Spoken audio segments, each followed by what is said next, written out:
Well, from the last, I'd say maybe up until 3 years, 2 to 3 years, every now and then I'd get a message, whether it was on my website, Realist News, or inbox and YouTube, and someone would always say something along the lines of, "Hey Joe, man, have you heard about the Iraqi dinar?" That's their dollar, the dinar, D-I-N-A-R. Yeah, it's the next thing, man. You gotta invest in those things, and it's gonna be gold backed, and it's this and that, and what do you think about this? So I'd do some research, and every time I did, I could not find anything that was solid as to why all of a sudden the Iraqi dinar is the greatest investment ever. And since this has been 2 to 3 years, and it was supposed to be happening, you know, I say, well, what happened? It hasn't done anything. You know, it's a bad investment. So I get another email the other day, and again, every time I'd research this, I didn't research it every time someone messaged me, because they always said the same thing. Once I did the research, I had the same answer for everybody: don't waste your time with it. Now I get another email the other day, same kind of thing. "Hey Joe, check this out, it's about the Iraqi dinar, this and that." But it's a little different this time, and he links to a guy's blog who happens to be a former senator. I can't remember if it was a state senator or actual, you know, federal government, as in Congress senator. But I went ahead and read it. You know, I could have given a simple old response: "Oh yeah, it's not worth it, don't waste your time," and then left at that. But when I saw something new, I said, you know, I always got to check stuff out. You always got to do that, you know, your little due diligence or what have you.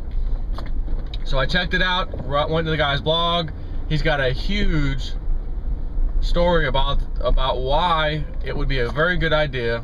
And it is a bet, it's a gamble, but it is a very inexpensive gamble, just like Litecoin and Bitcoin were at one point, because the amount of Iraqi dinar you can get right now for, you know, like $100 US dollars is incredible. Thousands upon thousands upon thousands upon thousands upon thousands, that kind of thing. And he mentions another currency, Vietnamese, called the Dong, D-O-N-G, and it too is in the same boat as the Iraqi dinar, except I think the Dong, there's even many fold more thousands of dollars worth that you can get for, you know, for the same $100. So you can get way more Vietnamese currency for $100 US dollars than you can if you went and put it in the dinar, Iraqi dinar. However, both have the same point. So the point of what he's saying is buy some of both. Take $100 if you want, buy a bunch of Vietnamese Dong. Take $100, buy whatever you can get of Iraqi dinar. Now the part that caught my damn attention urgently when I saw this, full focus, was, okay, wait a minute, what did that just say? And he talks about what I just got done saying with Lindsey Williams, when Lindsey Williams says a global currency reset is coming.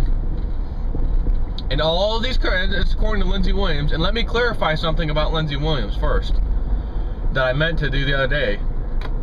When I was talking about, you know, I'm talking about the part 1 and part 2 video thing of Lindsey Williams update. And I mentioned where he says all the countries are in agreement, 204 approximately countries are in agreement that when their currencies are revalued by the IMF, they promise not to let it fluctuate more than 5% as far as the value of their currency. And I said, well, how can everyone be within 5% of each other if everyone's getting revalued based upon their assets? It didn't make sense, but then I thought about it. It does make plenty of sense. I just was reading into it wrong. Or listening, whatever, into it wrong.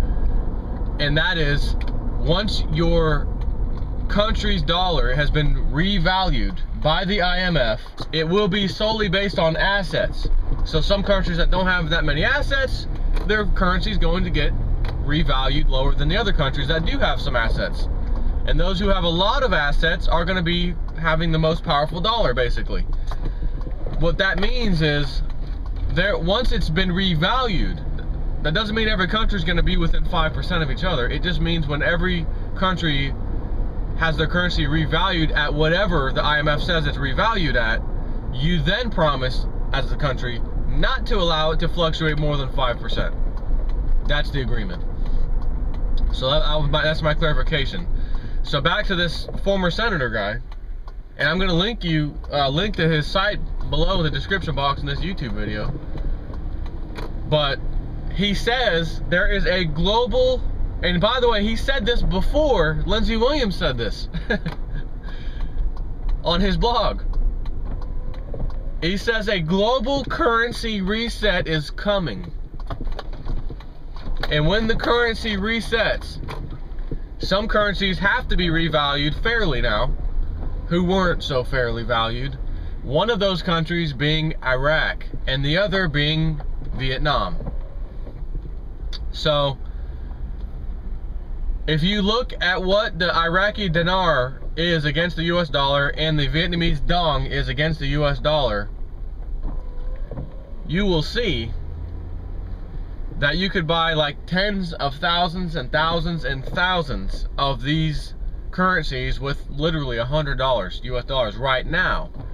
And if there is a global currency reset, and Lindsey Williams thinks that's going to happen because that's what he was told, and we have a former senator saying that that's going to happen,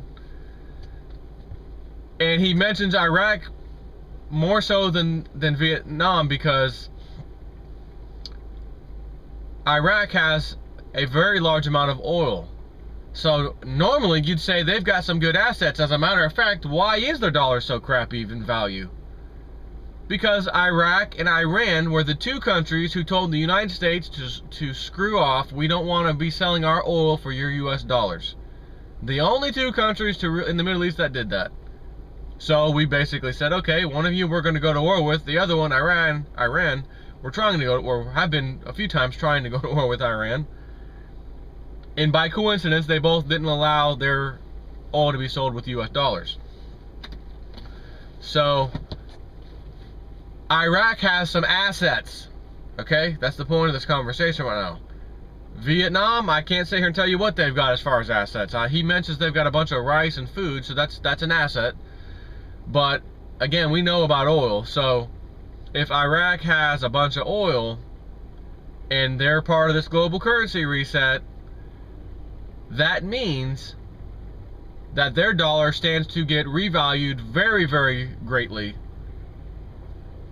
And if it takes, I don't know the conversion at the moment, but I looked at it the other day, of how much, what does 100 US dollars equal in Iraqi dinar, and it was out of control. It was like, may have been 200,000 or 20,000 or something ridiculous. And at one point in time, it was 3 to 1 with our dollar. $3, 3 Iraqi dollars to 1 US dollar, somewhere around there. So that's what it used to be, until we had our little problems with Iraq not wanting to sell their oil for US dollars and this and that. So it was so astronomically high that I thought to myself, again, like Bitcoin, Litecoin, all these cryptocurrencies, would it hurt at all?